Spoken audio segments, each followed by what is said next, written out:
Mini Kashmir বা গরিবের কাশ্মীর। দেখতে কাশ্মীরের মতো মনে হয় বিদায় স্থানীয় লোকেরা এটার নাম দিচ্ছে মিনি কাশ্মীর। আজকে আমি শেয়ার করব আপনাদের সাথে কিভাবে অল্প বাজেটের মধ্যে কাশ্মীর থেকে ঘুরে আসবেন। মনে রিফ্রেশমেন্টের জন্য হলো ঘোরাটা প্রয়োজন। চলুন তাহলে শুরু করা যাক ভিডিও। চট্টগ্রাম শহর থেকে আপনাদেরকে প্রথমে চাম্বল বাজার আসতে হবে। চাম্বল বাজারে জনপ্রতি ভাড়া 80 টাকা করে। বাজার থেকে হাতের বাম পাশে রিকশায় করে আপনাদেরকে আসতে হবে গরিবের কাশ্মীরে। এখান থেকে জনপ্রতি ভাড়া 30 টাকা করে। রিকশায় যাওয়ার সময় যে জার্নিটা পাবেন মনে হবে স্বর্গের সিঁড়িতে উঠতেছেন। অবশ্যই স্বর্গের সিঁড়িতে যাওয়ার জন্য আপনাদেরকে মন মানসিক প্রস্তুতি নিয়ে আসতে হবে। রিকশায় নেমে আমাদের ট্রেকিং শুরু। সাথে আছে আমাদের 2টা বড় ভাই।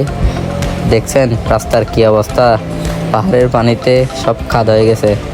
এখান থেকে আপনাদেরকে আরও 30 মিনিট হাঁটতে হবে। হাঁটতে হাঁটতে রাস্তার চারপাশে পরিবেশের সৌন্দর্য উপভোগ করতে করতে আপনি পৌঁছে যাবেন আপনার সেই গন্তব্যস্থানে। হাঁটতে হাঁটতে আপনি এরকম একটা সুন্দর প্লেস পাবেন। চাইলে এখানে বসে কিছুক্ষণ সময় কাটাতে পারবেন। চাইলে এখান থেকে কিছু কিনে খাওয়া দাওয়া করতে পারবেন। আমাদের খাওয়ার জন্য বড় ভাইরা আমরা হাঁটতে গেছে, এই সুযোগে আমি কয়েকটা ভিডিও করে নিলাম। বলতে বলতে আমরা চলে আসছে। আমরা খাওয়া দাওয়া শেষ করে আবারও হাঁটার উদ্দেশ্যে রওনা দিব।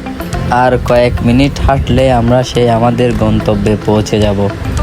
2-1 দিন বৃষ্টি না পড়াতে আমাদের ট্রেকিং খুবই সহজ ছিল। বলতে বলতে অবশেষে আমরা চলে আসলাম আমাদের গন্তব্যস্থান মিনি কাশ্মীর বা গরিবের কাশ্মীর নামে পরিচিত। আপনারা চাইলে সারা বাংলাদেশ থেকে একদিনের সময় নিয়ে গরিবের কাশ্মীর থেকে ঘুরে আসতে পারবেন। টাকা জমিয়ে ঘরে বসে থাকলে কি আপনি পৃথিবী দেখবেন? মনের রিফ্রেশমেন্টের জন্য হলো পাহাড়ে যাওয়াটা প্রয়োজন। পাহাড়ের চূড়ায় যাওয়ার জন্য আপনাদেরকে এরকম ট্রেকিং করেই উপরে উঠতে হবে।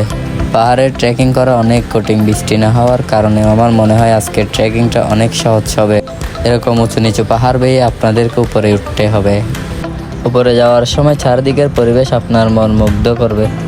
উপরে যাওয়ার সময় আমিও একটু ভিডিও করে নিলাম স্টাইল করে।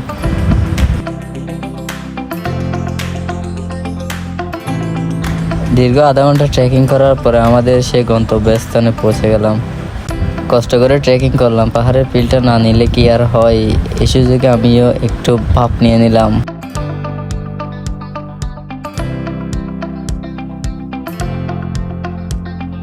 চারিদিকের পরিবেশে মন মুগ্ধকর। আপনারাও চাইলে অল্প বাজেটের মধ্যে ঘুরে আসতে পারবেন। আমাদের যাত্রা ছিল চাতুরীচমনি বাজার থেকে 220 টাকা। খাওয়া দাওয়া আপনাদের উপর নির্ভরশীল। যারা পাহাড় ভালোবাসেন অল্প খরচে, তাদের জন্য অনেক সুন্দর একটি প্লেস।